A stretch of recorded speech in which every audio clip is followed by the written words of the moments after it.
Eto na po pala yung update ng nagtatanong kung magkano po ang aming puhunan po sa aming munting poultry. Ito po, dati po kasi nagsimula po kami ng 200 pieces lang po hanggang po siya ay lumago ng lumago. Or hanggang napa-extend po namin sila ng napa-extend. Ito po ang binili namin nung kami nagsisimula. Nung una, nagpagawa po kami ng building ng manok. Ito po, hindi ko po matansya na kung magkano ang paggawa namin dyan. Kasi medyo mahaba-haba po kasi ang pinagawa naming poultry hanggang nag-expand po kasi kami nang nag-expand. Dati po, 200 pieces lang po yung chicken namin. At ang chicken na to ay ang tinatawag nilang white decalb. Ito po ay mangingitlog po sila ng 2.5 years. Ayan po. Mahaba-haba din po yung pangingitlog nila. At ito po, nung una po, nakabili po kami ng 4 cages po. At ang cages po na yon is nagkakalaga ng 8,000 pesos. At ang isang cages ay 48 pieces na manok ang nakalagay po doon. Kaya po, ang total po ng bili namin po ng una, yung 4 na cages is 32,000 pesos. Saka yung manok po is 200 pieces.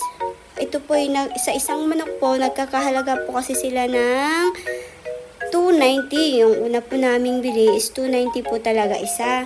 At ito po ay 18 weeks na. Ready to itlog na po sila.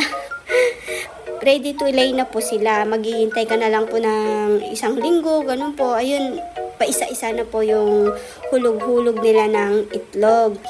Ito po ay 16 to 18 weeks po yung manok. Yung ano po kasi, yung tinatawag naming building niya, yung bahay niya, pinagawa po namin, pinakoncrete po talaga namin kasi mahirap na po kasi pag may mga bagyo ganun, kaya ginawa po namin, kinoncrete na po namin. Ito po yata, nagkakalaga po ng kulang-kulang 100 po yata. 100k sa pesos po.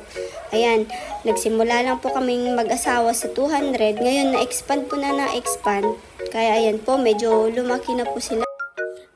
Ayan na nga, lumayo na naman yung usapang intay. Ito nga po pala yung kabuuan ng aming pagkagawa nung una, yung pagkaumpisa namin. Ito ay nagkakalaga ng 168,000 pesos. Yun po yung gawa namin nung una, nung 200 pieces pa lang po sila, yung chicken namin. Hanggang na-expand. Nagdagdag lang po kami ng nagdagdag. At saka ayan po, di bali 168 po. Sa mga nagtatanong, kasama na po yung aming building. Ayan, maraming salamat po.